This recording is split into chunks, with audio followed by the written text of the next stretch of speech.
지난주에 제가 친하게 지내는 한 형님이 책을 한 권 저에게 가져다 주셨습니다. 제목이 교회 박성도가 라는 제목인데요. 저는 안녕합니다. 이게 제목이에요. 저는 안녕합니다. 교회를 그 제목을 딱 들으시면 이게 무슨 내용이실지 대충 아시겠죠? 40년 넘게 모태신앙으로 신앙생활 하다가 도저히 지금까지 경험했었던 많은 교회들 안에서 보이는 그 말도 안 되는 행태들과 방식들과 모습들을 보면서 나는 교회 밖의 성도가 되겠습니다. 이렇게 결정하고 교회를 떠나는 이야기입니다. 되게 진솔하게 그 고민들과 어떤 일들이 있었는지를 쭉 이렇게 나열하는 모아놓은 그런 책이었었는데요. 근데 그분과 같은 회사에 다녔다는 거예요. 저한테 책을 갖다 주셨던 형님이 같은 회사의 신우회 회장님이셨다고, 이분이. 그러면서 이제 전체 회사 메일이 책에 써졌다고 이렇게 와서 이제 알게 됐고, 이제 이 형님 놀란 거죠. 그러고서 이제 책을 사서 읽어봤는데 제가 생각났다는 거예요. 가끔씩 이제 이 선배 형님이 오셔서 이제 이런저런 신앙에 대한 이야기를 나눌 때 되게 좋았었거든요. 그런 이야기들을 나눴던 이야기들이 생각난다. 그러면서 이 책을 보니까 윤 목사님이 답을 좀 써주면 좋겠다, 이 부분에 대해서. 이런 이야기를 이렇게 하면서 저한테 그 책을 소개해 주신 거예요. 저도 생각보다 쉽지 않은 그런 어떤 치열한 고민들을 하면서 신앙생활 하면서 여기까지 왔는데, 복음에 대해서, 구원에 대해서, 진짜 믿음을 가진 크리스천들의 삶은 세상에서 어떻게 살아야 되는가에 대한 실제적인 고민들을 하면서 나름대로 이제 그런 구체적인 답을 찾아오면서 여기까지 왔었던 사람이잖아요. 그러니까 좀 더 이렇게 허심탄회하게 그 부분들이 공감이 되면서 대화가 될 수 있지 않을까, 이런 생각을 해줬던 모양이에요. 저 돌아보면서 하나님께서 저에게 왜 그렇게 그런 다른 평범하게 이렇게 하지 않고 그런 고민들을 하면서 그런 답을 찾아가면서 살게 하셨을까 생각해 보면, 그런 또 고민들을 하시는 분들과 함께 그런 같이 고민했었던 이야기들을 같이 나누도록 하시기 위함이 아닐까, 그런 생각을 조금 해보게 되었습니다. 그래서 제 마음에 조금 이렇게 그런 부담이 생기는 거예요. 이분의 책 마지막에 이런 거예요. 저는 교회에게 편지를 쓰는 거다, 나의 이야기를. 그리고 나는 그 교회에 대해서 답을 나에게 주기를 기다리겠다. 난 언제든지 들을 마음이 되어 있다. 이렇게 마지막을 이렇게 글을 마무리했더라고요. 제 마음에 그런 부담이 좀 되는 거예요. 때로는 저도 이제 비슷한 과정, 그런 고민에 비슷한 과정들을 겪었고, 교회를 떠나야 되나, 하나님을 떠나야 되나, 하나님이 계시지 않은가, 이런 생각을 하면서 신앙의 몇 번의 위기들이 저도 있었거든요. 그러면서 지금 생각하면 정말 감사하게도 하나님께서 정말 잘 넘어오게끔 해주셨고, 때로는 좀 과학적으로, 또 때로는 논리적으로, 또 때로는 합리적으로, 또 때로는 또 믿음으로 이렇게 넘어오게끔 하나님께서 해주셨던 그 저의 이야기들을 함께 나누면 좋겠다, 이런 생각을 좀 해보게 되었습니다. 그 책을 대충 이렇게 받아들고는 어떤 일이 있었을지 짐작해 볼 수 있었습니다. 교회 안에서 교회 건축 문제, 그리고 리더십, 목사님들의 이야기, 그 다음에 세습, 헌금의 문제, 세상에 신경 쓰지 않고 우리끼리 즐겁고 안전한 삶을 추구하는 그리스도인들의 삶의 모습들, 이기적으로 보이고 세상에서는 좀 뻔뻔하고 이렇게 보였던 그리스도인들의 모습들을 적나라하게 이렇게 기록하면서, 과연 이게 성경이 말하는, 예수님이 말하는 교회의 모습이 맞냐, 이렇게 질문하는 이야기였습니다. 충분히 이해도 되고 공감도 많이 되었습니다. 근데 막상 글을 써서 이런 부분에 대해 답을 해보려고 하니까, 그거 좀 답을 해줄 수 있는 분들 있으면 답을 좀 해주시면 좋겠어요. 교회에 편지가 하나 도착한 겁니다. 막상 글로 쓰려고 하니까 쉽지 않더라고요. 그래서 지난 한 주 내내 사실 그거 고민하면서 지냈던 것 같아요. 만나서 대화하는 거는 좀 괜찮은데 글로 쓰는 건 진짜 좀 어려운 것 같다는 생각을 많이 했습니다. 어쨌든 그런 저의 이야기들을 통해서 제가 고민했고 제 스스로 답을 찾았던 이야기, 저의 이야기들을 좀 같이 나누면 좋겠다, 그런 생각을 했습니다. 그런데 앞부분에 책을 쭉 읽어나갈 때는 공감이 많이 됐는데, 뒤로 갈수록 좀 이상한 느낌을 받았습니다. 분명히 앞부분에는 신앙에 대한 고민이고 교회에 대한 고민이었고 하나님에 대한 고민이었는데, 뒤로 갈수록 좀 그럴 때 보이지만 약간 안티 그리스도인들의 생각과 말에 되게 많이 이렇게 확신을 가지고 이야기하는 부분들을 많이 보게 되었죠. 그래서 약간 이런 느낌이에요. 나는 복음에 대해서 분명히 알고 있어. 그런데 교회는 복음이 없어. 그러니까 나는 교회를 떠날 거야. 이렇게 말하는 것처럼 되게 느껴지는 거예요. 교회는 다 잘못됐어. 내가 경험해 봤더니 잘못됐어. 잘못된 교회와 나를 분리시키고 나는 안전한 곳에 있기로 결정했어. 이렇게 이야기하는 거예요. 공감이 되는 부분들도 있었지만 동의할 수 없는 부분들도 되게 많이 있었거든요. 저와 고민의 결이 되게 비슷했지만 결론이 다르게 맺어졌던 것이죠. 저는 오히려 더 교회 안에서 목사가 되어 있고 비슷한 고민했는데 저는 목사가 되어 있고 한 분은 교회 박성도가 되기로 결정한 거니까 그 과정 안에서 우리가 알고 있는 복음은 과연 뭘까? 우리가 알고 있는 예수님이란 과연 뭘까? 이런 것들이 좀 잘 나눠지면 좋겠다. 되게 안타까웠습니다. 그래서 그런 생각이 많이 들었고 누군가 나에게 말해주기를 기다린다고 했잖아요. 그래서 저는 이분의 결론이 여기에서 끝나지 않았으면 좋겠다 이런 마음이 많이 들더라고요. 그래서 이렇게 이제 가나안 성도라고 그러죠. 안나가 성도 거꾸로 하면 가나안 이렇게 되잖아요. 그래서 가나안 성도라고 부르는데 그런 가나안 성도들이 사실 주변에 굉장히 많습니다. 이런 고민과 이런 치열한 질문에 답을 못 얻어서 결국 교회를 떠나는 그런 성도님들이 되게 많거든요. 그래서 이분이 복음과 말씀으로 잘 설득되고 또 그래서 더 그리스도의 충성된 종으로 살아갈 수 있도록 그렇게 되면 더 좋겠다 이런 마음을 가졌습니다. 저도 교회에 대해서 굉장히 회의적이었고 부정적이었고 되게 비난을 많이 했고 막 이랬던 사람이었거든요. 그런데 저를 이렇게 교회랑 분리시켜서 나는 괜찮은 사람, 교회는 잘못한 사람 이렇게 나가면 안 되거든요. 우리가 다 같이 교회로 이렇게 부름 받았으면 나도 교회고 너도 교회예요. 못 나도 교회고 죄를 지어도 교회입니다. 왜냐하면 우리가 함께 모두 다 잘못하고 하나님 앞에 다 죄인들이잖아요. 그러니까 나와 그 교회를 분리시키고 나는 좀 더 괜찮은 사람 이렇게 갈 게 아니고 더럽고 죄 많은 사람들이지만 그들 함께 끌어안고 그들과 나를 하나로 여기면서 그 안에서 믿음으로 하나님께서 행하실 일들을 기대하고 함께 씨름해 가는 것. 이게 저는 예수님의 방식이었다고 생각해요. 우리 죄인된 우리들에게 예수님이 직접 찾아오셔서 우리와 함께 하시기를 결정하셨잖아요. 그리고 복음을 그들과 함께 나누었고 이 방식대로 가는 것이 진짜 복음을 알고 그리스도께서 정말 원하시는 교회를 향한 마음이 아닐까 그런 생각을 저는 조금 해보았습니다. 그런데 이 생각을 하면서 이런 생각이 들었어요. 누군가에게 왜곡된 이야기, 누군가에게 복음과 합당하지 않은, 말씀에 합당하지 않은 이야기를 들으면 설득되잖아요. 어떤 메시지에 내가 더 많이 노출되어 있느냐에 따라서 내 선택과 내 삶의 방향이 굉장히 달라지거든요. 잘못된 부분에 대한 냉정한 비난과 지적을 하는 지점에 좀 놓여 있는 것 같아서 좀 속상하고 안타까웠습니다. 우리는 누군가의 이야기를 듣고 어떤 것을 내가 선택하고 믿느냐는 매우 중요한 것이다라는 생각이 들었습니다. 그래서 살면서 우리는 주변에 많은 이야기들을 듣습니다. 그 이야기 속에 들어야 할 것들과 듣지 말아야 할 메시지들이 혼재되어 있죠. 듣기 싫은 말들이 있습니다. 듣기 좋은 말들이 있습니다. 듣기 싫은 말도 있고 듣기 좋은 말도 있어요. 듣기 싫은 말은 다 나쁜 걸까요? 오히려 듣기 싫은 말이 나에게 유익이 될 때가 훨씬 더 많을 때가 많죠. 듣기 좋은 말은 그러면 다 좋은 걸까요?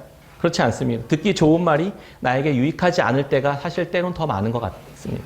듣기 좋은 말이든 듣기 싫은 말이든 그것이 나에게 유익한 메시지인지 아닌지를 그럼 우리는 어떻게 구별할 수 있을까요? 듣기 싫은 말이라도 그것이 나를 위하는 말이라면 힘들어도 나에게 유익이 되고 듣기 좋은 말이라도 나를 위하는 말이 아니라면 듣기 싫어도 거부해야 되는 것이 우리가 선택해야 될 방식인 것이죠. 더 나아가서 사실은 이 메시지가 듣기 좋은지 나쁜지가 중요한 건 아닙니다. 그렇잖아요. 정말 이 메시지가 나에게 유익한 메시지인지 아닌지도 사실 중요한 건 아니에요. 더 중요한 건 이게 하나님으로부터 온 메시지인가 아닌가를 구별하는 것이죠. 하나님으로부터 온 것이라면 내가 듣기 싫어도 나에게 유익하게 된 것일 수 있고 내가 듣기 좋아도 나에게 유익하지 않은 것일 수가 있는 것이죠. 헷갈리죠. 그러니까 좀 좋은 건가 안 좋은 건가 이거 별로 중요한 게 아니라 하나님으로부터 온 것인지를 확인하는 게 중요하다. 이걸 결정할 수 있는 게. 그래서 우리가 말씀을 더 잘 알아야 하고 그래서 우리가 그리스도를 더 깊이 알아야만 하는 것입니다. 우리를 가장 위하시는 분이 하나님이시잖아요. 우리 가장 좋은 것을 주시는 분이 하나님이시잖아요. 그분의 말씀은 좋은 메시지든 나쁜 메시지든 나에게 무조건 유익한 메시지입니다. 오늘 아합의 마지막 이야기를 통해서 왜 하나님의 메시지가 가장 유익한 메시지가 되는지 어떻게 하면 하나님의 말씀에 귀 기울일 수 있는지를 한번 생각해 보려고 합니다. 가장 악한 왕이라고 알려져 있었던 아합 왕은 열왕기 상에서 거의 6장, 7장에 가까운 분량을 차지하면서 이야기를 지금 담아내고 있거든요. 왜 이렇게 긴 분량을 다루면서 가장 악한 왕의 이야기를 이렇게 오랫동안 다룰까? 첫 번째 여러 가지 이유가 있지만 두 가지 크게는 첫 번째는 이렇게 악한 가장 악랄한 왕에게도 하나님은 끝까지 은혜를 베푸시는 분이시다라는 사실도 우리에게 알려주고 있습니다. 하나님은 계속해서 하나님의 말씀을 전하고 메시지를 전합니다. 그렇게 악한 왕에도 그렇게 끝까지 반항하고 끝까지 악랄하게 구는 그 사람에게도 하나님은 계속 메시지를 전합니다. 그 이야기를 해주고 있는 것이고 두 번째는 그럼에도 끝까지 하나님의 말씀을 대적하고 내가 내 삶의 왕으로 살면서 끝까지 내 생각대로 살기를 원하는 그렇게 고집을 부린다면 그 결과는 멸망뿐이라는 사실도 우리에게 경고하고 있는 것입니다. 하나님은 평생 악하게 살았던 아합에게 마지막 순간까지 돌이키라고 멈추라고 말씀하십니다. 그러나 아합은 끝까지 자기 생각을 굽히지 않고 자기의 이익과 자기의 유익을 향해 계속해서 그 자기가 듣기 좋은 말만 쫓아다니면서 선택하고 그렇게 살다가 마지막에 비참하게 인생을 결말을 맺게 되는 것입니다. 지난 시간에 나봇의 포도원 사건 이야기를 함께 나누었죠. 정말 아합의 불의한 통치 아래에서 정말 억울하게 죽은 그냥 한 백성이었습니다. 불의한 일들은 인류가 생기고 난 이후에 계속해서 반복되고 끊이지 않는 문제잖아요. 선악을 알게 하는 나무의 열매를 따먹은 인간이 그 어긴 아담의 죄로 인해서 온 인류는 하나님과의 관계가 끊어져 버렸습니다. 다양한 죄들의 모습이 그로 인해서 나타나지만 그 뿌리는 하나님과의 관계잖아요. 하나님의 말씀이 그 사람에게 흘러가느냐 흘러가지 않느냐에 따라서 이 사람의 삶이 결정된다는 것입니다. 선하신 하나님의 통치와 다스림을 거부하고 자기 스스로 내가 선하고 의롭고 나에게 유익하다고 생각되는 것들을 선택하며 살아가는 것이 죄의 뿌리라는 것이죠. 그렇게 살아가는 사람은 결국 사람을 억압하게 되고 때리고 죽이면서 불의한 세상을 만들어내가는 그런 결과를 만들어낸 것입니다. 그게 이제 아합의 모습에서 이제 드러나는 것이죠. 내가 힘이 강하면 빼앗습니다. 때리고 죽이고 착취합니다. 힘이 약하면 내가 비굴하게 굴면서 목숨을 근근히 부지하려고 구걸하는 인생을 살게 되는 것이죠. 그것이 사람들의 모습입니다. 살기 위해서, 살아남기 위해서 자존심도 다 버리고 구차한 모습을 선택하기도 합니다. 지난 시간에 평범한 농부였던 그 나봇의 억울한 누명을 다 씌워서 온갖 권력자들이 다 붙어서 그냥 다 죽였습니다. 그런 아합은 더 강력한 아람의 왕이 쳐들어왔을 때 전혀 다른 모습을 보이는 아합의 모습을 볼 수 있습니다. 자기보다 더 강한 사람을 만났을 때 아합이 살기 위해서 얼마나 치졸하게 여겼는지, 그렇게 모습을 보였는지, 비열하게 보였는지를 열왕기상 20장 2절부터 4절의 이야기가 있습니다. 제가 읽어드릴게요. 사자들을 성 안에 있는 이스라엘의 아합 왕에게 보내 이르기를 베나다시 그에게 이르되 내 은금은 내 것이요 내 아내들과 내 자녀들의 아름다운 자도 내 것이니라 하매 이스라엘의 왕이 대답하여 말하기를 아합이여 내 주 왕이여 왕의 말씀같이 나와 내 것은 다 주의 것이니이다 하더니 베나다시 왕 32명을 함께 연합해서 데리고 쳐들어왔습니다. 너 안에 있는 아합에게 북이스라엘에게 너 안에 있는 음과 금 다 내 거야. 네 아내들과 여자들과 자녀들도 다 내 소유야. 다 내놔. 이렇게 요구한 것이죠. 아합은 딱 보니까 내가 상대할 만한 적수가 아닌 거예요. 그래서 바로 납작 엎드립니다. 꼬리 내리고 네 맞습니다. 당신이 내 주인입니다. 이렇게 비굴하게 굽니다. 이스라엘 왕이 왜 아합 왕의 아람의 왕에게 왜 내 주라고 고백했을까요? 이스라엘은 하나님의 나라잖아요. 하나님의 백성이잖아요. 자기의 주는 하나님인데 아람 왕에게 내 주는 당신입니다. 이렇게 고백한 겁니다. 하나님의 기분이 어떠셨을까요? 아주 짜증나겠죠. 그 강자에게는 약하고 약자에게는 강한 그냥 정말 찌질이 같은 인생이었던 것이죠. 내가 편하게 대할 수 있는 사람들. 이 아합의 모습이 사실 뭐 다른 사람이 아니라 사실 우리 안에 있지 않습니까? 나보다 힘과 권력이 없는 사람들에게는 포갑적으로 굴고 오만하게 굴고 화를 내고 강팍하게 굴고 나보다 강해 보이는 사람에게는 하염없이 비굴하게 구는 그런 아합의 모습에 우리들의 모습이 들어있습니다. 편하게 대할 수 있고 좀 쉽게 대할 수 있고 나에게 좀 잘해주고 친절하게 대하는 그러한 사람에게는 나를 어떻게 할 수 없는 가까운 사람들에게는 함부로 대하고 위협하고 강압적으로 굴고 협박해서 속여 빼앗는 사람에게는 속여서 빼앗으려고 하고 강한 권세를 가지고 있는 사람들이 폭력적으로 굴게 되는 그런 모습 앞에서는 잘 보이려고 하고 비굴하게 굴려고 하는 내가 살아남으려고 어떻게 하면 그 사람이 잘 보일까 그러려고 하는 태도들이 우리 안에 좀 많이 있지 않습니까?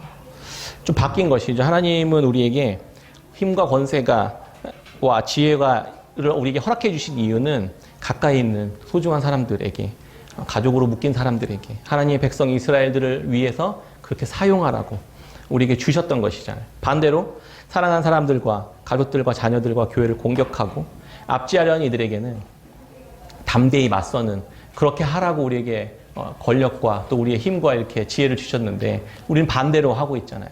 쉽게 할 수 있는 사람들에게는 함부로 대하고, 우리를 막 억압하려고 하는 자들에게는 비굴하게 대하는 그런 모습들이 우리 안에 있지 않습니까? 깨끗한 셈이라는 것은 제가 흘러가는 것이라고 했습니다. 하나님의 사랑은 굉장히 질서가 있습니다. 그래서 이 순서를 뛰어넘지 않습니다. 내 옆에 있는 가족들과 그리스도 안에서 한 몸 된 공동체를 깊이 사랑하지 못하면서 나와 전혀 관계없는 TV에서 나오는 그런 제3국에 있는 사람들이라든가 가난하고 소외된 자들을 사랑하자 이렇게 이야기하는 것은 뭐가 맞지가 않는 것이죠. 예수님께서 제자들에게 앞으로 어떤 방식으로 예수님의 증인된 삶을 살아낼 수 있을지 말씀하시는 이야기가 사도행전 1장에 있습니다. 오직 성령이 너희에게 임하시면 너희가 권능을 받고 예루살렘과 유대와 사마리아와 땅끝까지 이르러 내 증인이 되리라, 이렇게 말씀하셨습니다. 하나님의 은혜를 입으면 제일 먼저 뭐 하냐면 땅끝으로 가는 게 아니라 가장 먼저는 가까이에 있는 예루살렘에서 그 권능과 은혜와 능력들을 베풀며 살아가는 사람, 복음 함께 나누며 살아가는 사람이 된다는 것이죠. 하나하나씩 늘어가는 거예요. 이 동시먼적 구조에서 가장 가까운 곳에서부터 이렇게 하나님의 은혜와 사랑이 흘러간다는 겁니다. 그런데 우리는 이걸 다 뛰어넘으려고 해요. 왜? 가장 가까이 있는 사람이 제일 힘들거든요. 하나님의 사랑을 함께 나누니까 가장 어려운 게 가장 가까운 사람. 그래서 하나님은 이 말씀을 하신 거예요. 예수님은 예루살렘, 유대, 그리고 사마리아 땅끝까지 이렇게 순서대로 질서 있게 나아가라고 하신 것입니다. 우리가 오해하는 것 중에 하나가 이런 거예요. 이 순서를 다 뛰어넘고 나랑 관계없는 사람들 먼저 섬기려고 한다는 것입니다. 그게 아니라는 것이죠.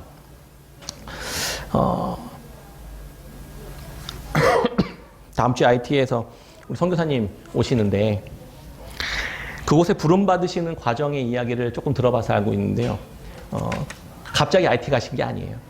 그냥 하나님 앞에서 말씀을 열심히 순종하고 신학을 철저히 공부하고 가정 안에서 그 복음을 함께 충분히 나누고 함께 동의를 얻고 그리고 사역을 하시고 그 다음에 다른 나라에 부름받아서 이렇게 가는 그 준비들을 차곡차곡 해가면서 열방까지 가신 거거든요. 우리가 그런 과정들을 듣고 또 보고 우리가 배워야만 한다는 것입니다. 제일 먼저 1순위로 섬겨야 할, 또 함께 나누어야 할 대상, 함부로 대하고 있는 그런 사람들이 아닐까, 이런 생각들을 해보았습니다. 이런 질서들을 무시하면 삶의 질서가 깨어집니다. 우리가 보기에는 대단한 무언가를 한 사람들을 보면 한 방에 뭔가 이룬 것 같지만 사실 그게 아니잖아요. 그 안에 피와 땀과 눈물들이 얼마나 많이 쏟아져 들어갔는지를 우리가 그걸 놓치면 쉽게 생각하는 것처럼 우리가 있는 자리에서 묵묵히 땀을 흘리고 말씀으로 오늘 하루하루를 순종하며 살아가는 이 발걸음들을 계속해서 이어갈 때 열방까지 갈 수 있다는 것입니다. 하나님이 이걸 이야기해 주시는 거예요. 이걸 모르면 나도 괜찮은 사람인 척 하게 됩니다. 나도 믿음이 좋은 척 흉내내게 됩니다. 나는 내실이 없고 내공도 없고 복음에 대한 삶을 살아본 적도 없는데 열방 가서 가난한 자를 섬기고 싶어 하는 것이죠. 그러면 어떻게 해야 됩니까? 내용은 없는데 가면을 써야 되는 것이죠. 근데 그러면 사람들이 다 압니다. 하나님도 다 아십니다. 나도 다 압니다. 그러니까 내 삶이 계속 괴로워지는 거예요. 할 수 있는 부분, 하나님께서 하라고 하신 부분에 아주 작은 영역부터 순종해 가는 삶, 이렇게 정직하게 믿음의 실력을 하나씩 하나님의 손 아래서 겸손하게 순종하며 키워가는 것이 성장이고 또 그것이 우리를 향한 하나님의 뜻이라고 생각합니다. 아닌 척하는 거, 이렇게 하는 것은 어린아이들이 하는 거예요. 우리 성아가 없는데 어린아이였을 때, 아기였을 때 짬뽕을 제가 먹였습니다. 처음에 엄청 매운 짬뽕을 딱 먹더니 막 얼굴에서 불이 나 매운 거 잘 먹어요. 막 이러는 거예요. 아 그래? 그럼 먹어봐. 이러면서 먹어봤는데 막 얼굴이 시뻘개지는데 안 매워요. 이러는 거예요. 그래서 그냥 탁 일어나더니 물을 벌컥벌컥 마시면서 나 매워서 먹는 거 아니야. 물 목말라서 먹는 거야. 다 알죠? 누가 봐도 매워서 먹는 거라. 어린아이 같은 사람은 어린아이 같을 때는 가면을 쓰는 거야. 나 아는 척, 아닌 척, 내가 할 수 있는데 자존심 상하는 거죠. 그렇게 살아가는 겁니다. 그건 정말 내공이 없는 것이죠. 정말 복음이 뭔지 모르는 것이죠. 우리가 믿음 안에서 이렇게 살아가는 사람들이 얼마나 많은지 모릅니다. 나 믿음 없어서 그러는 거 아니야. 나 믿음 엄청 많아. 이러면서 물을 벌컥벌컥 마시는 것이죠. 우린 영적인 영역에서도 이렇게 행동할 때가 많습니다. 정직하게 두렵다고, 정직하게 무섭다고, 맵다고, 물이 필요하다고, 하나님 앞에 엎드리고 내가 주님이 정말 필요한 존재라고 그렇게 고백해 나가는 것, 그것이 우리가 하나님 앞에서 정말 아버지 된 하나님 앞에서 그렇게 살아가는 삶인 것입니다. 아람 왕 베나닷도 인간의 악함이 얼마나 뻔뻔하고 완악한지를 보여주는 사람의 모습으로 등장합니다. 베나닷은 아합에게 단순히 그냥 너의 있는 은과 금, 재산들 그거 다 소유 내 거야 이렇게 하면서 조공을 요구하지 않고 실제로 내놓으라고요. 실제로. 그러면은 그 누가 자기 아내, 자식들 다 주면서 어떤 왕이 나 혼자 살겠다고 다 내주고 금은 다 주고 그런 사람이 어디 있겠습니까? 그러니까 이 찌질이 아합도 그렇게 아람 왕 베나닷이 끝까지 너네 아내 다 갖고 내와. 이제 아내도 뺏어 가려고 하고, 자녀도 뺏어 가려고 하고, 돈과 그거 다 뺏어 가려고 하니까 그 아합이 나 그렇게는 못한다. 약간 이렇게 또 나온 거예요. 솔직히 무서웠지만 장로들을 모아놓고 야 이렇게 아람 베나닷이 이렇게 얘기하는데 어떻게 되냐 그랬더니 사람들이 하지 말라고. 그거 한번 붙어보자고 차라리 이렇게 이야기했던 거예요. 그래서 금방 전쟁이 시작됩니다. 베나닷은 선전포고를 합니다. 너네 감히 나에게 그렇게 나와? 이러면서 나를 따르는 백성의 무리들의 손에 먼지 한 톨 쥐어지지 않도록 완전히 작살내주마 이렇게 이야기합니다. 근데 아합이 쫄보답지 않게 되게 멋있는 말을 해요. 갑옷 입는 자가 갑옷 벗는 자 같이 자랑하지 못할 것이라 이렇게 말해요. 이 말이 길고 짧은 건 대봐야지 알지 붙어봐야 아는 거지 이렇게 이야기합니다. 아합이요. 복싱의 레전드로 남은 그 핵주먹으로 알려진 그 마이크 타이슨 선수가 했었던 유명한 어록이 있죠. 누구에게나 다 그럴싸한 계획은 있다. 쳐맞기 전까지는 이라는 어록이 있습니다.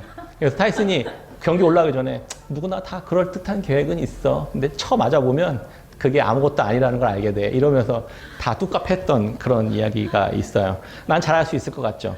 내가 계획한 대로 하면 잘 될 수 있을 것 같죠.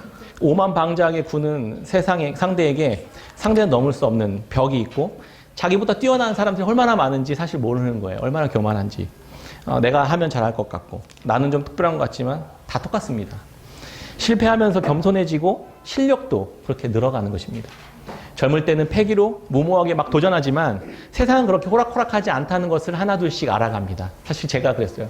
내 인생에 내가 다 할 수 있을 것 같았지만 막 다 실패하고 또 실패해보면서 아 이게 내 힘으로 사는 게 아니구나 이런 생각들을 많이 하면서 많이 겸손해지게 됩니다.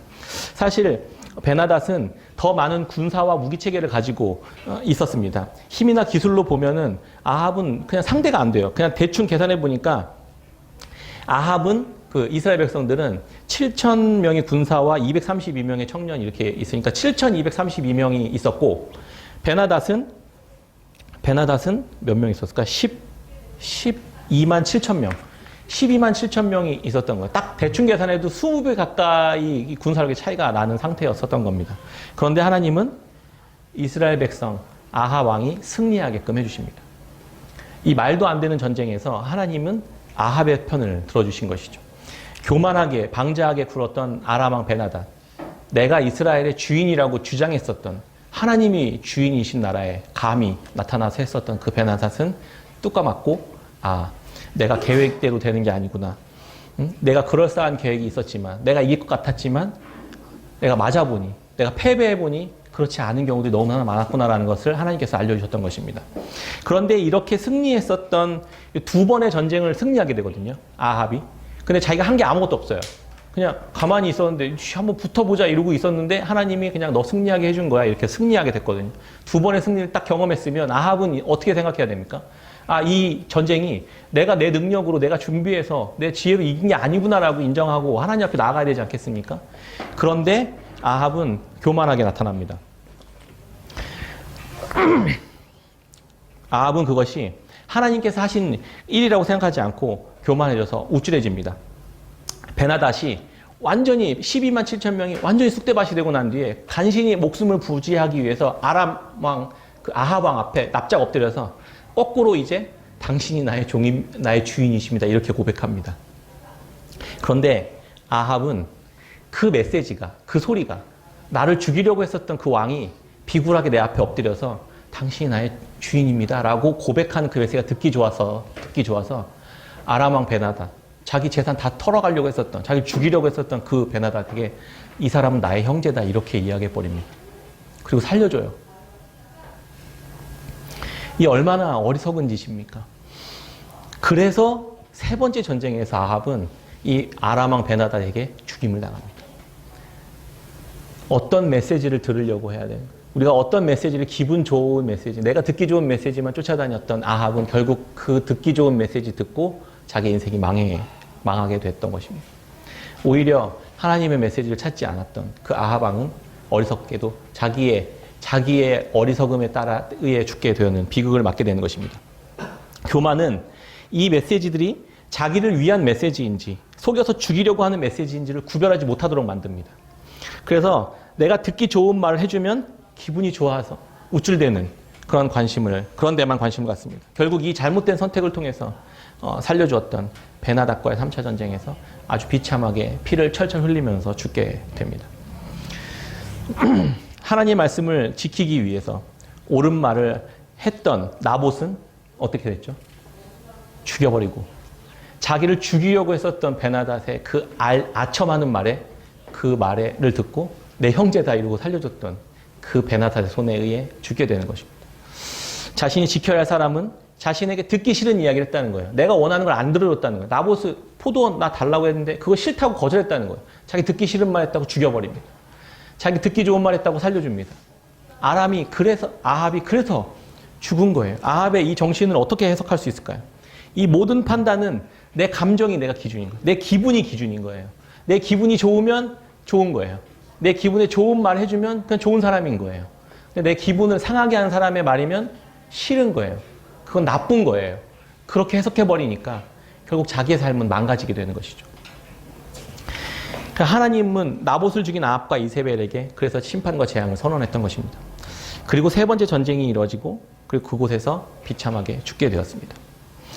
이 전쟁이 딱 시작하려고 하니까 그때 아합 왕은 남유다의 그 여호사밧 왕이랑 함께 굉장히 친하게 지냈어요. 여호사밧 왕은 남유다는 그래도 꽤 강성한 국가가 되어 있었습니다. 그때 당시. 그러니까 여호사밧과 이렇게 결혼을 해요. 그 딸을 같이 결혼시켜가지고 이제 화친을 맺습니다. 그러니까 야, 우리 힘을 합쳐서 길르앗 라봇 가서 치자. 아람 가서 치자. 이렇게 이야기합니다. 근데 그 여호사밧 왕은 하나님의 말씀을 잘 따르고 우상 숭배하는 산당들 다 부시고 하는 굉장히 신앙이 좋은 사람이었었어요. 그래서 그 여호사밧 왕은 아합이 제안했었던 제안에 내가 전쟁에 같이 가는데 이 전쟁이 하나님으로부터 왔는데 내가 들어야 되겠다. 이렇게 하면서 선지자들을 불러달라 이렇게 이야기합니다. 꽤 좋지 않습니까? 여호사밧 왕은 내가 어떤 선택을 하기 이전에 하나님의 음성을 하나님의 생각과 뜻을 먼저 판단합니다. 그걸 먼저 점검합니다. 그래서 여호사밧이 같이 3차 전쟁에 나갔는데 아합은 죽게 되고 여호사밧은 살아 돌아와요. 하나님이 그렇게 은혜를 베푸셨던 겁니다. 하나님의 말씀을 앞에 두고 하나님의 말씀을 먼저 두기로 결정한 사람에게는 하나님 계속해서 그렇게 은혜를 베푸신다는 것이죠. 400명의 선지자들이 모입니다. 그리고 아합이 듣기 좋은 말을 400명이 쏟아냅니다. 그러면서 그 중에서 가장 우두머리였던 시드기야라는 그 거짓 선지자는 막 퍼포먼스까지 준비합니다. 아합에게 잘 보이기 위해서 막 쇠로 만든 뿔을 만들어 가져와서 이 뿔로 가서 들이받으면 하나님께서 승리하게끔 하실 것입니다. 이렇게 막 쇼를 해줍니다. 그러니까 듣기 좋죠. 내가 나가서 그래 이 강철 같은 뿔로 내가 저 아람 왕을 내가 공격해가지고 내가 승리할 수 있게끔 하나님께서 그렇게 말씀하셨습니다. 이렇게 거짓말을 해줍니다. 그런데 아합은 그 말을 믿어요. 자기에게 듣기 좋은 말을 그냥 믿어버립니다. 야 400명이 나를 위해서 그렇게 하잖아. 잘 생각해보면 자기에게 듣기 좋은 사람들만 자기 주변에 남게 되어 있어요. 자기가 듣기 싫어하는 말을 하는 사람들은 계속 멀리합니다. 그러니까 그 사람 옆에는 하나님이 정말 그 사람을 위한 메시지를 주는데 그게 듣기 싫은 말을 하는 사람으로 들리면 자기에게 가까이 두지 않는 거예요. 그러니까 자기는 끊임없이 하나님과 가까이 가는데 하나님의 뜻을 이해하는데 점점 멀어지는 것이죠. 아합이 그렇게 살았던 겁니다. 우리도 그렇지 않습니까? 듣기 좋은 말 하는 사람들 가까이 두고 그치 날 막 공감해줘요. 그래 네가 뭘 잘못했겠니 막 이야기해주는 사람을 옆에 둡니다. 그런데 그런 이야기 계속 들으면 내가 잘못한 부분들이 있잖아요. 내가 뭔가 수정해야 될 부분들이 있잖아요. 그걸 못 발견하게 됩니다. 그러면 계속 악순환이 되는 것이죠. 나는 계속 하나님과 뜻과 상관없는 길을 향해 계속 가게 되고 그렇게 가면서도 내 주변에는 아첨하는 사람들만 있으면 그렇게 가도 잘못 가고 있는지를 못 듣는 그런 어리석은 자의 삶이 되는 것입니다. 여호사밧은 400명이 말했는데도 이거 뭔가 좀 쎄한데? 영적으로 민감했던 사람이었던 것 같아요. 400명의 선지자들이 이거 나가라고 하나님이 말씀하셨습니다라고 말했는데도 이거 좀 뭔가 좀 쎄한데? 이거 아닌 것 같은데 느낌이 좀 이상한데? 영적으로 민감해지면 거짓 메시지와 악한 메시지 앞에서도 불편한 감정을 느끼게 된다는 거예요. 뭔진 모르지만 이상함을 느낍니다. 그 다른 선지자 또 없습니까? 이렇게 물어봐요. 그래서 아합이 한 명 있긴 한데 미가야 선지자라고 걔는 근데 늘 그냥 좀 솔직히 좀 재수없는 말만 해요. 꼭 나 죽는다, 뭐 안 좋다, 뭐 나가지 마라 이런 얘기만 해요. 근데 그런 사람 하나 있는데 그럼 그 사람 불러보라고 이렇게 얘기합니다. 그리고 미가야 선지자가 이 전쟁은 하나님이 원하신 전쟁이 아닙니다 이렇게 얘기해 줍니다. 내가 봤습니다. 하나님의 천상에서의 회의하는 장면들을. 이 전쟁은 지금 400명에게 거짓 영을 보내셔서 당신을 죽음 가운데로 내모는 일들이 진행되고 있는 것입니다. 이렇게 이야기해줘요. 근데 아합은 어떻게 반응했을까요? 이게 하나님이 하신 메시지잖아요. 아합은 어떻게 반응했을까요? 이거 보라고. 꼭 재수없는 얘기를 꼭 이렇게 한다고. 감옥에다 쳐넣어. 하나님이 자기를 살리려고 하시는 그 메시지마저도 귀 닫아버리고 감옥에다 쳐넣어버립니다. 그렇게 살아가는 거예요. 결국에는 자기가 계속 선택하는 어리석은 선택을 통해 멸망에 이르게 되는 것이죠. 그런데 아합에게 계속해서 하나님은 돌이키라고 이야기하시는 하나님이시라는 사실들을 우리에게 계속 말해주고 있는 것입니다.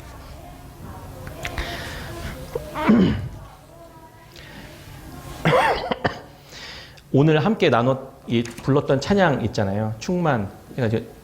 다음 주 목요일 날 목요 기도에 참석률이 너무 저조해가지고 제가 그 충만, 감사, 또 뭐죠? 은혜, 이거 행복 이렇게 작곡하신 요즘 유명하신 그 송경민 목사님 아시죠? 되게 유명하신 분. 다음 주 목요일 날 제가 모시기로 했습니다. 예, 오셔요.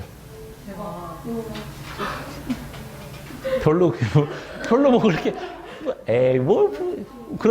너무 놀래가지고 지금 반응이 없으신 거예요? 아니면은 송경민 목사님 누구신지 모르시는 거예요? 목사님 친구인가 보다 뭐 이렇게 생각하시는 거 아니죠? 예. 예, 와서 곡마다 정말 깊은 하나님과의 그 메시지가 있거든요. 이분의 간증들과 고백들을 들어보면 진짜 너무 은혜가 됩니다. 정말 어렵지 않게 모셨어요, 사실. 네, 네 사실. 네, 죄송해요. 거짓말인지 아닌지 제가 분별해 보시라고 제가 던졌는데 다 홀딱 넘어가시네. 네, 목사가 거짓말 할 거라고 생각하진 않으셨겠죠. 네. 죄송해요. 아무튼 아니에요. 실제로 오시는 건 아닌데 다니엘 기도에 거기에서 간증하셨더라고요. 그래서 다음 주 목요일은 다니엘 기도에 간증하시는 거 여기다 틀어놓으면 모신 거 아닌가요? 그래서 오셔서 같이 간증이랑 찬양 듣고 죄송합니다. 네, 거짓말에 쉽게 속지 마시라고 정신 바짝 차리고 하나님의 말씀만 신뢰하며 가자고 제가 말씀드렸습니다. 다음 주 목요일 그래서 그 간증 듣고 같이 이렇게 기도하는 시간을 가지면 어떨까 이런 생각을 해봤습니다. 400명의 거짓 예언자들이 승리할 것이라는 듣기 좋은 메시지와 한 사람 미가야의 듣기 싫은 말 중에 여러분 같으시면 어떤 말씀을 선택하시겠습니까? 아합은 미가야를 감옥에 가두고 전쟁에 나가버립니다. 그리고 찝찝했는지 전쟁에 나가서도 왕복을 안 입고 그냥 사복 그걸 변장하고 나갑니다. 너무 비겁하고 좀 찌릿하지 않습니까? 그냥 안 나가면 되는데 자기의 그 자존심이 허용을 안 하는 거예요. 변장하고 숨어서 그냥 일반 병사 옆에 서서 나갑니다. 하나님의 말씀은 대놓고 거절하면서 자기의 잔꾀로 심판은 피해보려는 그 얄팍한 생각으로 끝까지 하나님의 말씀을 대적해버립니다. 전쟁에서 적의 군사 중 한 사람이 무심코 그러니까 우연히 쏜 화살에 갑옷 사이에 솔기를 뚫고 맞아버립니다. 변장하고 숨었어요. 숨었는데 내 지혜를 다 쏟아서 했는데 무심코 쏜 화살 하나가 여기 와서 박힌 것입니다. 솔기를 비집고 들어가서 굳이 거기 가서 꽂힙니다. 우연히 일어난 일일까요? 변장했던 아합 왕을 기어코 죽였고 변장하지 않았던 유다의 왕 여호사밧은 변장한 것이라고 사람들이 잡았는데 여호사밧 왕을 잡았는데 이 사람은 왕 아니네 이러고서 놔줍니다. 기어코 변장해서 숨은 아합 왕은 솔깃을 뚫고 와서 죽고 그냥 담대히 나갔는데 잡혔다가도 아니네 하고 놓아져 버리는 일들이 일어납니다. 하나님의 말씀대로 다 이루어집니다. 그가 탔던 병거를 사마리아 못에서 씻고 개들이 그 병거를 핥아먹는, 그 피를 핥아먹는 하나님의 예언대로 그대로 이루어집니다. 하나님의 말씀은 계속 말씀하셨지만 아합은 듣지 않았습니다. 자기가 듣기 싫은 말이었기 때문에 자기 욕심의 근거에서 생각한 그 생각을 반대하기 때문입니다. 결국 자기의 선택으로 인해 비참하게 죽게 됩니다. 하나님의 말씀대로 이루어진 것입니다. 반대로 오늘 본문에 함께 나왔던 여호사밧 왕은 아합과 좀 달랐습니다. 두 사람이 대비되는 모습으로 보여집니다. 그가 전쟁에 나가도 되는지 안 나가야 되는지 선지자들 불러서 하나님의 뜻을 알자고 먼저 이야기합니다. 어떤 전쟁이 일어나면 하나님의 뜻을 먼저 구했습니다. 그는 영적으로 예민했습니다. 그의 성경의 평가는 너무 좋아요. 거의 선한 왕 넘버 3 안에 드는 사람이었습니다. 여호사밧 왕은요. 그래서 유다에서 산당들 다 부수고 남자 창기들 다 내쫓아 죽이고 없앴던, 그리고 여호와만을 섬기도록 했던 왕이었습니다. 하나님의 말씀에 잘 순종했습니다. 여호사밧은 아합의 아들 그 아하시야와도 친하게 지냈어요. 근데 그걸 하나님 너무 싫어했었거든요. 아하시야가 야 우리 같이 연합해서 배 만들어서 금 얻으러 갑시다 이렇게 합의합니다. 그런데 그 배가 그냥 파손해 버려요. 그러니까 이 여호사밧 왕은 이게 하나님이 기뻐하시는 게 아니구나라고 생각합니다. 그리고 다시 아하시야 왕이 다시 우리가 한번 돈 벌러 갑시다 이렇게 하는데 단호하게 거절합니다. 아니 하나님 원하시지 않았던 것 같아 너와 함께하는 건 이렇게 거절합니다. 여호사밧 왕은 하나님 말씀에 순종하고 아합 왕은 그러지 않았던 이 극렬히 대비되는 두 가지의 마음은 하나님의 마음 앞에서 하나님의 말씀 앞에서 어떤 사람은 완고하게 대했던 마음에서 근거했고 어떤 사람은 온유하게 대했던 마음에서 근거했던 것입니다. 하나님의 말씀이 우리 앞에 떨어졌을 때 우리는 내가 듣기 싫은 말인지 좋은 말인지 관계없이 하나님으로부터 왔는지 아닌지를 좀 구별할 줄 아는 저희들이 되었으면 좋겠습니다. 그거는 우리 안에 있는 하나님을 향한 겸손함과 온유한 마음이 근거했을 때 할 수 있는 일이라고 생각합니다. 예수님은 여호사밧도 좋은 왕이었지만 완전하지 못했습니다. 우리의 진정한 왕이신 예수 그리스도는 하나님께서 가서 십자가에 죽으라고 말씀하시는 그 말씀에도 순종했습니다. 나에게 하나도 유익되지 않는 것처럼 보이는 나는 정말 비참하게 죽어야만 하는 그 말씀에조차 순종하셨던 분이셨습니다. 그리고 그 말씀이 온 인류들을 구원하시고 영원한 생명 가운데로 우리를 초대하시는 하나님의 놀라운 능력으로 우리에게 전해지게 되었던 것입니다. 우리의 삶에도 하나님의 말씀이 전해졌을 때 어떻게 반응하시겠습니까? 아합처럼 반응하시겠습니까? 아시아처럼 하시겠습니까? 여호사밧처럼 하시겠습니까? 우리는 결정해야 될 것입니다. 이게 나에게 좋은 것인지 안 좋은 것인지 보다 내가 듣기 원하는 것인지 아닌지 보다 이게 하나님으로부터 왔는지를 구별할 줄 겸손하게 하나님의 말씀에 순종하는 저와 여러분들이 되었으면 좋겠습니다. 그래서 그것이 가장 복된 삶이라는 것을 우리가 한번 삶 속에서 경험해가면서 고백할 줄 아는 저와 여러분들, 우리 복된 삶을 살아가는 깨끗한 생명교회 성도님들이 다 되시기를 주의 이름으로 축원합니다. 아멘.